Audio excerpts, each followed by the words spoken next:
हम बात कर रहे हैं मौर्य काल की, भारत का वो स्वर्णिम युग जहां चाणक्य की चालाकी ने साम्राज्य की नींव रखी और अशोक की करुणा ने दुनिया को बौद्ध धर्म का उपहार दिया।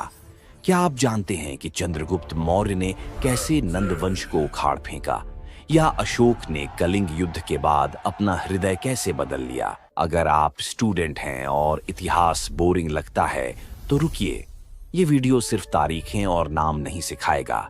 ये आपको ले जाएगा उस समय की सड़कों पर जहां घोड़े दौड़ते थे, किले बनते थे और विचारों की क्रांति होती थी। चलिए इस ऐतिहासिक साहसिक यात्रा पर निकल पड़े, बिना रुके, बिना ऊबे। भारत की धरती पर नंद वंश का राज्य था। धनवान लेकिन क्रूर राजा महापद्मनंद की तिजोरियां सोने से भरी थीं, लेकिन उसके जुल्मों से जनता त्रस्त थी। तभी एक ब्राह्मण और एक अनाथ लड़के की महत्वाकांक्षा ने मिलकर एक क्रांति की चिंगारी जला दी। कौन थे ये दो जादूगर? चलिए उनकी कहानी से शुरू करते हैं। मौर्य साम्राज्य की नींव। नमस्कार दोस्तों, मैं हूं चाणक्य, तक्षशिला का विद्वान। मगध के नंद वंश के राजा महापद्मनंद के साथ मेरा सीन हो गया है। उसने मुझे अपमानित किया है जिसका मुझे अब बदला लेना है। देखना, उसकी ऐसी गेम बजाऊंगा पूरी दुनिया याद रखेगी। ये थे चाणक्य, तक्षशिला के विद्वान, जिन्हें नंद राजा ने अपमानित किया। उनके बाल खींचे गए, उनके घोड़े छीन लिए गए, लेकिन चाणक्य ने कसम खाई, मैं नंद वंश को उखाड़ फेंकूंगा। चलिए एक ऐसा आदमी खोजते हैं जो इसमें मेरी मदद करे। देखिए, मुझे एक अनाथ बच्चा मिला है। इसका नाम है चंद्रगुप्त। ये बनेगा धनानंद का काल। चाणक्य ने चंद्रगुप्त को सिर्फ तलवार नहीं चलाना सिखाया, बल्कि दिमाग की तलवार को भी धार दिया। 322 ईसा पूर्व चंद्रगुप्त की छोटी सी सेना ने नंद की विशाल फौज को चुनौती दी। चाणक्य की चालाकी ने कमाल किया। भ्रष्ट कर्मचारियों को रिश्वत दी, जासूसों से राज खुलवाए। आखिरकार महापद्मनंद हार गया और चंद्रगुप्त पाटलिपुत्र का चक्रवर्ती सम्राट बना। 321 ईसा पूर्व मौर्य साम्राज्य की नींव रखी गई। हे मेरे युवा छात्रों, मैं चंद्रगुप्त मौर्य हूं, मगध का सम्राट। नंद वंश को हराने के बाद अब मैं अपने साम्राज्य को विस्तार दे रहा हूं। लेकिन छात्रों, उत्तर पश्चिम युद्ध लड़ने सेल्यूकस निकेटर, अलेक्जेंडर का उत्तराधिकारी आया है। सेल्यूकस निकेटर सिकंदर के साम्राज्य के उत्तर पश्चिमी भारत के क्षेत्रों को पुनः प्राप्त करना चाहता था, जिन पर चंद्रगुप्त मौर्य का नियंत्रण था।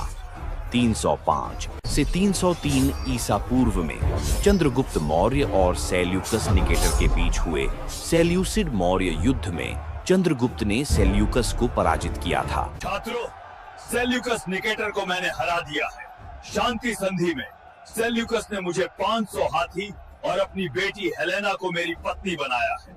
इस संधि के बाद मेगास्थनीज को सेल्यूकस ने चंद्रगुप्त के दरबार में राजदूत के रूप में नियुक्त किया।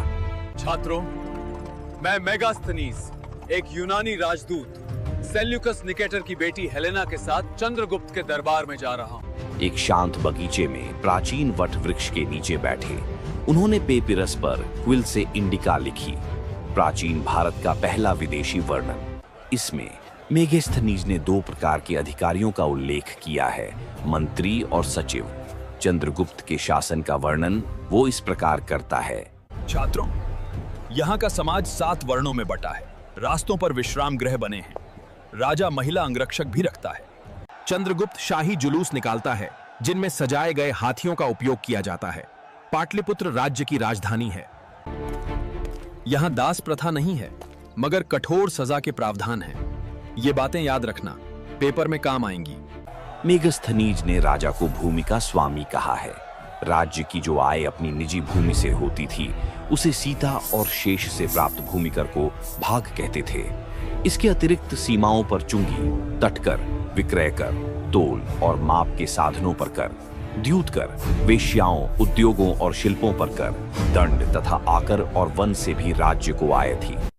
मैं सुदर्शन झील का निर्माण मौर्य सम्राट चंद्रगुप्त मौर्य के आदेश पर करवा रहा हूं, क्योंकि राज्य में बहुत बड़ा अकाल पड़ा है। छात्रों, चंद्रगुप्त मौर्य ने स्थूलभद्र के नेतृत्व में जैन धर्म की पहली काउंसिल पाटलिपुत्र में आयोजित की है। भिक्षुओं ने 12 अंगों जैन आगम ग्रंथों का संकलन किया, लेकिन 12वें अंग दृष्टिवाद को खो दिया गया। महाकाल की आपदा के कारण दिगंबर संप्रदाय भद्रबाहु के साथ दक्षिण चला गया, जबकि श्वेतांबर पाटलिपुत्र में रहे। इससे जैन धर्म के 2 प्रमुख संप्रदायों का विभाजन हुआ। ये काउंसिल जैन ग्रंथों की रक्षा का प्रतीक बनी।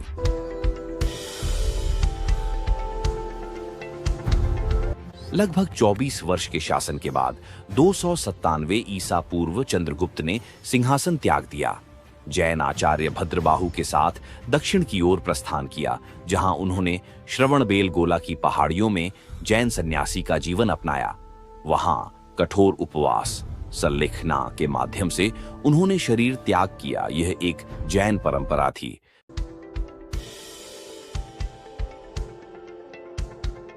चंद्रगुप्त मौर्य की जनपद शासन का नमूना सोहगौरा ताम्रलेख, जिला गोरखपुर से पाए गए इस ताम्रपत्र पर यह लेख है। श्रावस्ती के महामात्यों का मानव सोती शिविर से आदेश, अमुक गांवों के ये अनाज के कोष्ठागार केवल सूखा पड़ने पर किसानों को बांटने के लिए है। अकाल के समय ये रोके न जाएं। यह ताम्रपत्र चंद्रगुप्त के काल में पड़े अकाल में किए गए व्यवस्था पर प्रकाश डालता है। चंद्रगुप्त मौर्य कालीन 3री शताब्दी ईसा पूर्व में निर्मित दीदारगंज यक्ष की प्रतिमा 1917 में गंगा के तट पर उत्खनन में खोजी गई। सहगौरा की तरह बांग्लादेश के पुंद्रवर्धन नगर महास्थान से भी एक अभिलेख प्राप्त हुआ, जिससे पड़े अकाल के विषय में जानकारी मिलती है। चंद्रगुप्त मौर्य कालीन सिक्का 2001 में भारतीय डाक सेवा ने चंद्रगुप्त मौर्य को समर्पित एक यादगार डाक टिकट जारी किया। इस वीडियो का अगला पार्ट जल्दी आने वाला है, जिसमें आप पढ़ेंगे मेरे उत्तराधिकारी सम्राट अशोक के बारे में।